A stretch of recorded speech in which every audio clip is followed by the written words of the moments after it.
Narcotic drug and psychotropic substance act 1985 में ये act दोस्तों आया था, जिसमें कि कुछ बातें बताई गई कि कब किसी भी ऐसे व्यक्ति को बेल नहीं दी जानी चाहिए जो कमर्शियल क्वांटिटी में इन्वॉल्व हो। एनडीपीएस जो एक्ट है ये खुद इसका सेक्शन 37 ये बात बोलता है कि बेल नहीं दी जानी चाहिए किसी को अगर कमर्शियल क्वांटिटी में आपने पकड़ा है। दोस्तों एनडीपीएस जैसे केसेस में कई बार हमने बहुत सारी वीडियोस बनाई हैं, अलग अलग सेक्शंस पर भी वीडियो बनाई है, सुप्रीम कोर्ट के जजमेंट्स आते हैं या बेल पर क्या कहा सुप्रीम कोर्ट ने, इस पर भी बहुत सारी वीडियोस आपको हमारे इसी चैनल पर देखने को मिल जाएगी। सारी वीडियोस देखेंगे, मेरा मानना है कोई किसी तरह का सवाल आपके दिल में बचेगा ही नहीं एनडीपीएस केस को लेकर। एनडीपीएस में अगर हम बात करें तो बेल की अगर हम बात करें, बेल के प्रोविजंस में क्या बोलता है देश का कानून। Narcotic drug and psychotropic substance act 1985 में ये एक्ट दोस्तों आया था, जिसमें कि कुछ बातें बताई गई कि कब किसी भी ऐसे व्यक्ति को बेल नहीं दी जानी चाहिए जो कमर्शियल क्वांटिटी में इन्वॉल्व हो। मतलब कमर्शियल क्वांटिटी अगर किसी के पास से बरामद हो गई तो उसे बेल नहीं दी जानी चाहिए। सिर्फ सेक्शन 37 जो एनडीपीएस एक्ट का है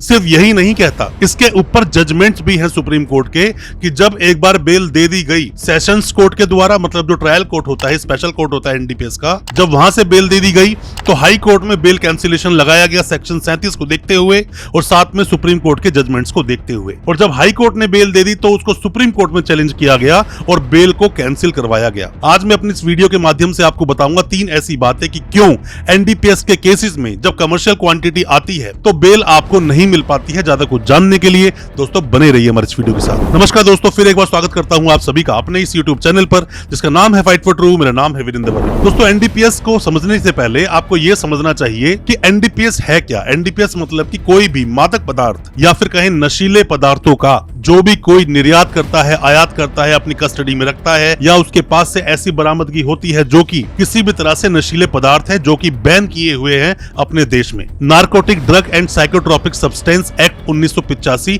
यही बोलता है दोस्तों। बेल लेना आसान नहीं, लोगों की बेल होती नहीं। और जैसा मैं हमेशा अपनी वीडियोस के माध्यम से आप सभी को बोलता हूं कि आपके पास कोई भी ऐसा केस आता है तो आपको बात पता होनी चाहिए कि एनडीपीएस केस में कमर्शियल क्वांटिटी में जल्दी से बेल नहीं मिलती है। आपको अपने ट्रायल पर ध्यान देना चाहिए। अगर ट्रायल में आप अपने गवाहों को तोड़ पाते हैं तो आपकी बेल निश्चित हो जाएगी और आप केस से बरी भी हो जाओगे, वरना आपको सजा भी होगी और आपकी बेल भी नहीं होगी। क्योंकि इसमें जो कन्विक्शन रेट है, मतलब जो सजा दी जाती है लोगों को, ये बहुत ज्यादा हाई है। मतलब मैक्सिमम लोगों को सजा हो जाती है, बहुत कम ही लोग हैं जो कि बरी हो पाते हैं। कौन से हैं 3 कारण जिसकी वजह से बेल नहीं होती, उसके बारे में चर्चा करते हैं। सबसे पहली बात दोस्तों, खुद एनडीपीएस जो एक्ट है, एनडीपीएस जो एक्ट है ये खुद इसका सेक्शन 37 ये बात बोलता है कि बेल नहीं दी जानी चाहिए किसी को अगर कमर्शियल क्वांटिटी में आपने पकड़ा है। पहली बात तो दोस्तों आपको ये पता होनी चाहिए, इसमें 3 क्वांटिटीज में बात की जाती है। पहला होता है स्मॉल क्वांटिटी, दूसरा होता है इंटरमीडिएट क्वांटिटी और तीसरा होता है कमर्शियल क्वांटिटी। कमर्शियल क्वांटिटी में कोई अगर अरेस्ट हुआ तो मान लीजिए बेल नहीं होगी,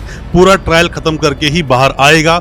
बेल हालांकि आपको लगानी चाहिए, ऐसा नहीं कि बेल आप बिल्कुल ना लगाएं, बेल लगानी चाहिए, बेल आपकी बिल्कुल हो सकती है, बट वहां ग्राउंड्स बनाने पड़ते हैं। सेक्शन 37 क्या बोलता है मैं इंग्लिश में पढ़ के पहले आपको बताता हूं, वो इजीली आपको समझ आएगा। नहीं समझ आएगा तो हिंदी में ही बताएंगे। Section 37 states that bail should not be granted to an accused unless the accused is able to satisfy. मतलब कि जब तक बेल नहीं दी जानी चाहिए किसी भी एक्यूज को जब तक कि वो सेटिस्फाई ना कर दे। 2 बातों के लिए 2 कंडीशंस हैं, कोर्ट को सेटिस्फाई करना पड़ेगा। क्या? Reasonable ground for believing that the accused is not guilty. सबसे पहली बात तो आपको ये प्रूव करनी पड़ेगी और कोर्ट को विश्वास दिलाना पड़ेगा कि जो व्यक्ति जिसको अरेस्ट किया गया है वो नॉन गिल्टी है, मतलब कि उसने अपराध किया ही नहीं, जो बहुत ही ज्यादा मुश्किल बात बन जाती है किसी भी वकील साहब के लिए। जब कोर्ट में खड़े होकर जिरा करते हैं वक्त लगता है और अक्सर मैंने देखा है कमर्शियल क्वांटिटी में ही क्यों ना कोई व्यक्ति पकड़ा गया हो, फैमिली वाले बहुत जल्दबाजी करते हैं, बेल लगाओ बेल लगाओ बेल लगाओ, बार बार बेल लगाते हैं, सुप्रीम कोर्ट तक जाते हैं, डिसमिस करा के बेल वापस आ जाते हैं और कुछ उन्हें मिलता नहीं। तो पहली बात तो यह है कि आपको अपने कोर्ट को सेटिस्फाई करना पड़ेगा कि आप नॉन गिल्टी हो, आपने अपराध नहीं किया है। देखो दूसरी बात यह बोलता है कि कोई भी व्यक्ति ऐसा कि जो अब दोबारा फ्यूचर में ऐसा अपराध नहीं करेगा, जो कि अनसर्टेन है, इस पर आप प्रिडिक्ट नहीं कर सकते, भविष्यवाणी नहीं कर सकते किसी की कि वो फ्यूचर में अपराध नहीं करेगा। तो दूसरी बात तो आप फुलफिल करो ना करो बात अलग है, पर पहली बात ही इतनी ज्यादा सीरियस बन जाती है कि किस तरह से आप कोर्ट में ये प्रूव करेंगे कि आपने अपराध नहीं किया। अब आप अलग अलग ग्राउंड बनाकर बेल लेने चले जाते हो और बेल आपको नहीं मिलती है, सबसे पहले ट्रायल पर ध्यान दो, वरना आपकी बेल नहीं होगी, आप केस लड़ते रहोगे और एंड में सजा हो जाएगी। मैं आपको बार बार समझाता हूं, बस पैसा खर्च करते रहोगे। मैं आपको कुछ एग्जांपल से समझाता हूं दोस्तों। अगर पैसे से ही आप कोर्ट को खरीद सकते या पैसे से ही केस को खत्म कर सकते या बेल ले सकते, तो इतने बड़े बड़े नाम जो कि जेल में है, सजा हो गई, जैसे बापू आसाराम है, या फिर हम राम रहीम की बात कर लें, या फिर हम बात कर लें नीरव मोदी की जो देश छोड़कर भाग गया, और भी ऐसे कई लोग जो देश छोड़कर भाग गए।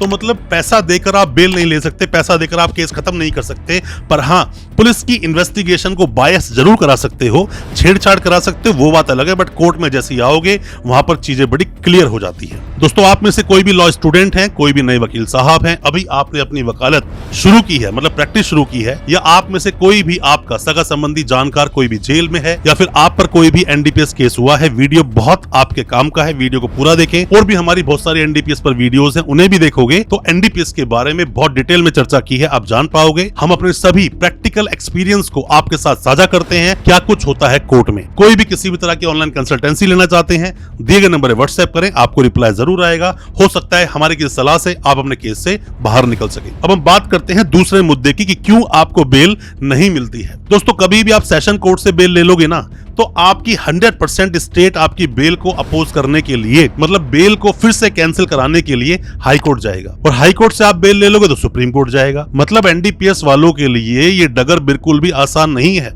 बेल डिसमिस होनी ही है बाद में भी, और अगर डिसमिस नहीं भी हुई, अच्छे ग्राउंड्स हुए, तो आपको बेल परमानेंट मिलेगी और आप केस से बरी भी हो जाओगे। सुप्रीम कोर्ट का मैं आपको एक जजमेंट देता हूं दोस्तों, जो बेल डिसमिस कराने के लिए खुद सीबीआई गई थी सुप्रीम कोर्ट में कि बेल डिसमिस की जाए, हाई कोर्ट ने बेल दे दी, जो कि सीबीआई वर्सेस खलीलुद्दीन 2023 का जजमेंट है। इसको आप पढ़ना दोस्तों। बेल आपको मिल भी गई तो भी आगे जाके डिसमिस हो जाएगी, अगर आपने कोर्ट को पूरी तरह से सेटिस्फाई नहीं किया कि आप बिल्कुल इस केस के अंदर आप निर्दोष हो, आपको झूठी तरह से फंसाया गया है, या फिर कोई कानून टूटा हो, जैसे कि सेक्शन 50 का सही से कंप्लायंस ना किया गया हो, और भी कई सारी चीजें होती हैं, या फिर सैंपलिंग में गड़बड़ हुई हो, तो भी आप उस केस से पूरी तरह निकल सकते हैं। या फिर एक और जजमेंट मैं आपको देता हूं, फूलचंद वर्सेस एनसीबी, इसमें भी आप देख सकते हो, जहां पर कि बेल कैंसिलेशन के लिए गए थे। हमारे पास तो दोस्तों आए दिन ऐसे केसेस आते हैं जिसके अंदर की लोग बेल कैंसिलेशन के लिए हमसे बात करते हैं कि सर मेरी bail cancellation high court supreme court में लग चुकी है, उस पर आर्ग्यूमेंट करवाना है। तो अक्सर देखा जाता है बेल आप ले भी लोगे तो भी हाई कोर्ट सुप्रीम कोर्ट में स्टेट चला जाएगा बेल कैंसिल कराने के लिए। और जो मैंने आपको जजमेंट अभी दिया है, जजमेंट को आप पढ़ोगे समझ जाओगे। फिर भी डिटेल वीडियो चाहते हो इन जजमेंट्स पर, कमेंट बॉक्स में बोलना, हम उस पर भी वीडियो लेकर जरूर आ जाएंगे। अब दोस्तों हम तीसरी बात करते हैं कि क्यों एनडीपीएस वालों की बेल नहीं होती। कमर्शियल क्वांटिटी अगर आपको मिल गई, कमर्शियल क्वांटिटी किसी के पास से बरामद हो गई, तो बेल नहीं होगी। क्या तीसरा कारण है दोस्तों? सबसे बड़ी बात दोस्तों होती है सजा की।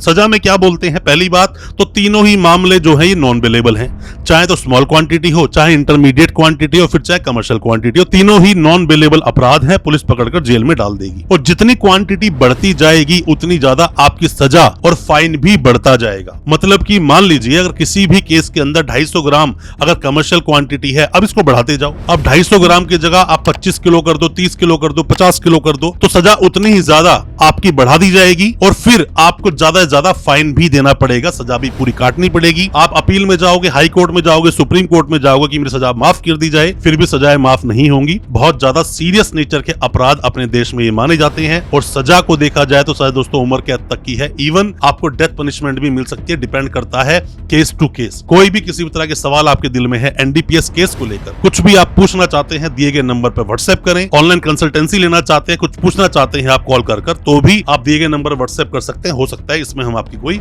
मदद कर सके। अच्छा लगा आज का हमारा वीडियो? हमारी वीडियो को ज्यादा से ज्यादा अपने दोस्तों, परिजन, परिवार तक शेयर करें ताकि वो भी अपने आप को कानूनी जानकार बना सके। चैनल को सब्सक्राइब करना बिल्कुल ना भूलें, साथ में लगा बेल आइकन जरूर दबा दें ताकि इसी तरह की लीगल अवेयरनेस की वीडियोस आप तक पहुंच सके सबसे पहले। बहुत बहुत शुक्रिया दोस्तों, धन्यवाद हमारे इस वीडियो के साथ बने रहने के लिए।